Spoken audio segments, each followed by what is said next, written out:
What's going on, guys? Alex Kaufman here with Teifke Real Estate. We're in Opportunity City at our national headquarters in Round Rock, Texas. And today I'm going to be showing you guys how Matt and I look for investment properties on the MLS from an investor perspective. And then I'm going to go into how to find properties for your clients from a realtor's perspective and what you can do to set up auto drip emails and how you can locate the perfect property for your clients. Make sure you like, comment, subscribe, and let's dive in.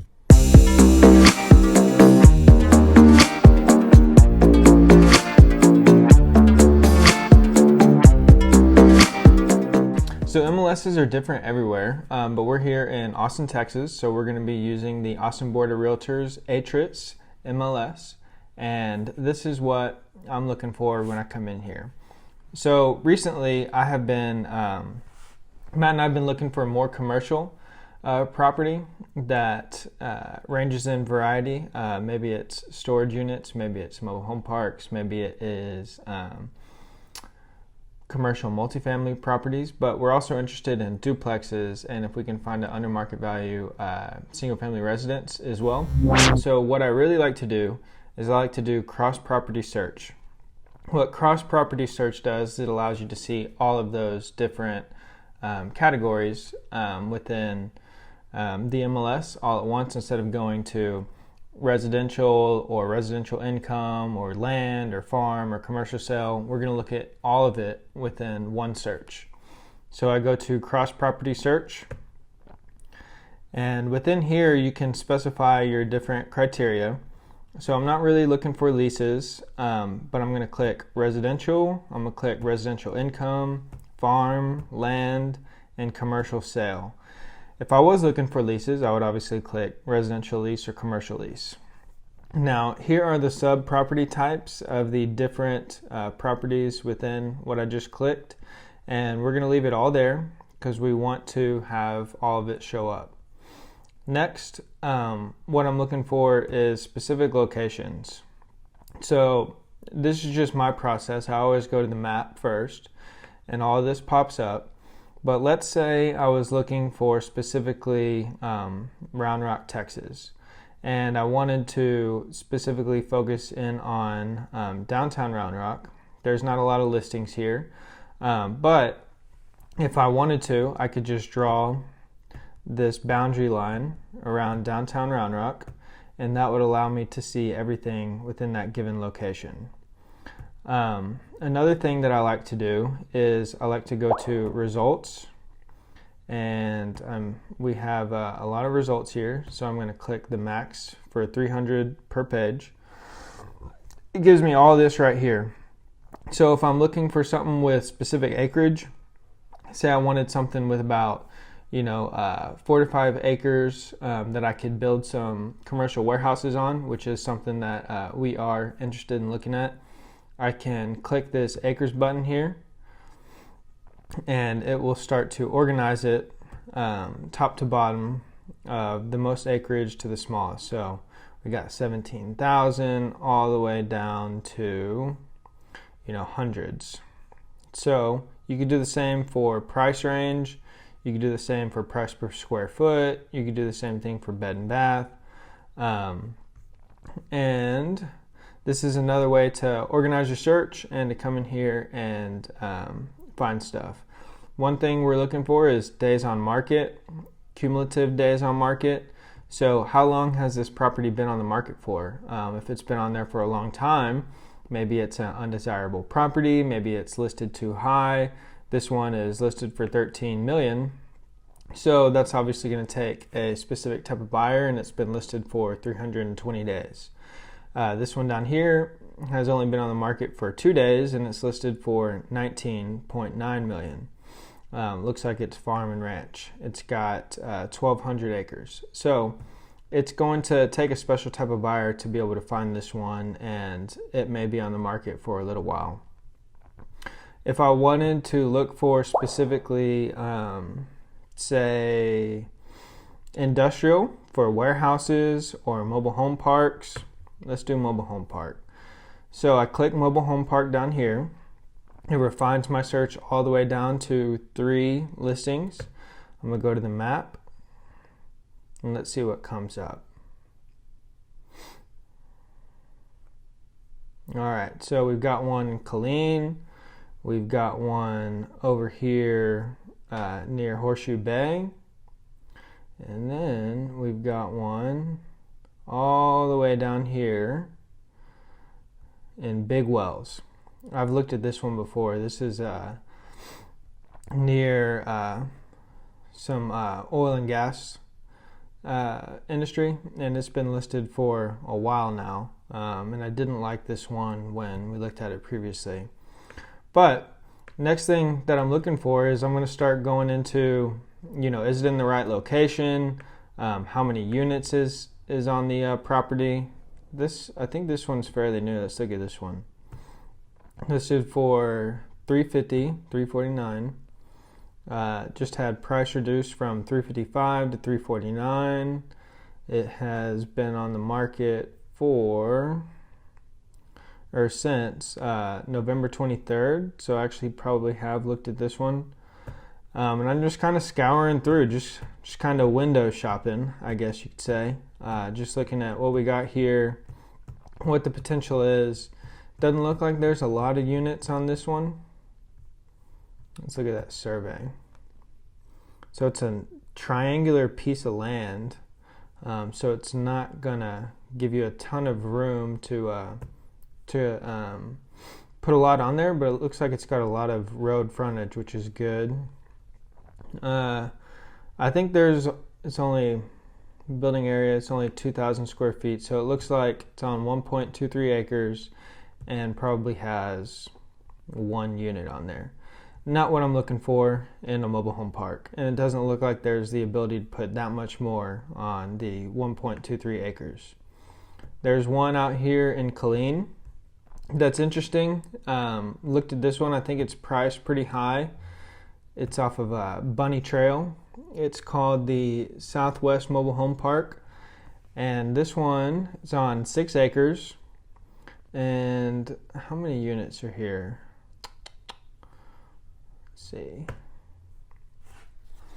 I think it's got quite a good amount of units on this property.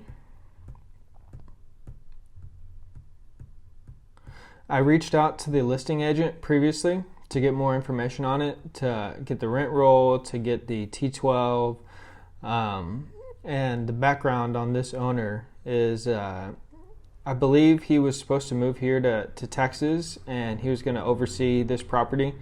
But I think he's no longer moving here to Texas, and he is staying wherever he's at or moving elsewhere. And that's the reason he wants to sell. They were adding in more light poles and I believe utilities to be able to put more homes on this land here. When I reached out to the listing agent previously, it did not have that in place just yet, but it definitely has potential, and depending upon the rent roll and the T12 and how much income this property is producing, it could be a good investment.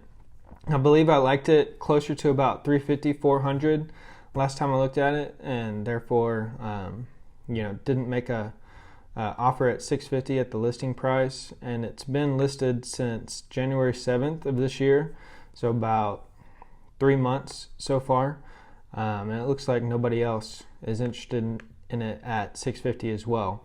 But this is something that I will stay in touch with the listing agent with. I'll keep following up. I'll keep seeing if they're willing to come down to our asking price, and maybe we can get a deal done, but likely not at $650. And so this kind of, inside my mind as I'm going through the MLS, looking for deals.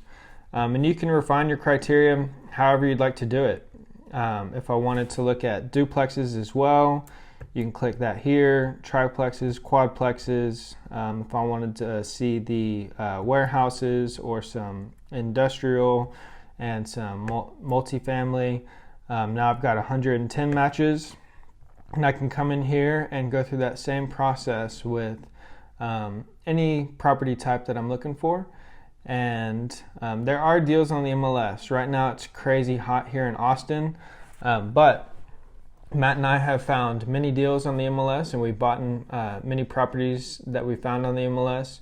Most of the time we're not offering asking price. We're always coming in pretty significantly below what they are asking. However, we follow up with them for 1 month, 3 months, 6 months, and then 1 out of 1,000 we get a deal done, and that's typically a home run when that happens. All right, so that was the investor side. Now we're going to dive into, as a residential agent or commercial agent, what you can do for your clients. I'm going to show you one quick tip about how to set up drip emails for your clients for their specific criteria, and we'll dive into that right now. So let's say Andrew Roberts, he's my client, sitting behind the camera here, and Andrew is looking for a 3-bedroom, 2-bath in a hot zip code in Austin, 78723. Let's say he wants to be below 500,000. So let's start adding all this criteria in. First, what I'm going to do is I'm going to go to residential because we're looking for a home. And then I'm going to start putting in my criteria. So I'm going to put in my zip code. Andrew says he has to be in 78723. And he wants a 3-bedroom, and he wants a 2-bath, and he wants to be below 500,000. So if you hover over this here, it gives you some tips on what you can do. So if you want something 500,000 and below, we're going to put 500 minus, and it will give us all the listings. Right now, there are 0 listings over there with this criteria, but we could open it up, and let's see, let's just go over to this area. So 78723 is right here. Oh, sorry, it's right here. Sorry, Andrew, there are no listings there, but hey, if you're willing to come outside of that area, we've got some others that meet your criteria, 3-bedroom, 2-bath. But let's say Andrew is stuck on University Hills, Windsor Park, this area. What we can do is we can draw this if we want to. We can also just utilize the criteria that we have, 78723. We can go to results. There's nothing here, but we can save this search, and we can create a new auto email for Andrew. That way, anytime one does come up in this zip code that meets his criteria, it will automatically send Andrew an email. So we'll click new auto email.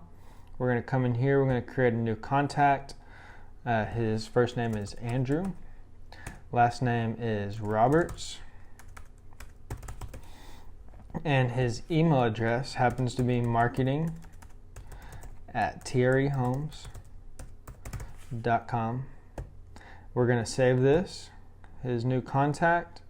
I would like to receive a copy anytime that one comes out, just so I'm staying on top of it as well. So I'm going to BCC me a copy of all emails, leave that checked. Create a little subject that Andrew will receive anytime that email comes through. We'll write this one, move fast, we got one. Anytime Andrew receives an email, that's what it's going to say. This is going to be the message. It's going to have a link with all of the matches. Then we're going to come down in here, and I want Andrew to receive these immediately as soon as the listing hits the market. So I'm going to click ASAP. Emails are sent as soon as possible. If Andrew said, hey, stop sending me all these emails at random times of the day and night, you could select a certain time that Andrew wants to receive them. Maybe it's only Mondays in the evenings. That's when he will receive those emails. You could receive them every month if that's the only time they wanted to receive them as well. But Andrew's hungry. He really needs a place to live, so we're going to click ASAP. Now, all we do is click save, and anytime that there is a property within that criteria for 3.2, that's 500,000 or below in 78723, Andrew is going to receive that auto email. So you can set this up for your clients that are looking for specific things. You can do this as investors as well. Matt and I do this for certain properties and certain price ranges in certain areas. that we'd personally like to buy. We set these up so we get those emails coming in as soon as they hit the market. Hope this was helpful. We actually go over stuff like this every single week, every Monday, Wednesday, and Friday for our TRE agents, for any agents that are looking to learn more and become better agents, and for investors on investor tips and tricks and trainings. Make sure you sign up in the link below if you're interested. It doesn't matter who you are, where you're at. Any agent, any person from anywhere can join these meetings, and we're happy to help. If you have any questions about the MLS, make sure you comment them down below. Make sure you subscribe, that way you can get all these new videos coming out as soon as they come out, and we'll see you next time.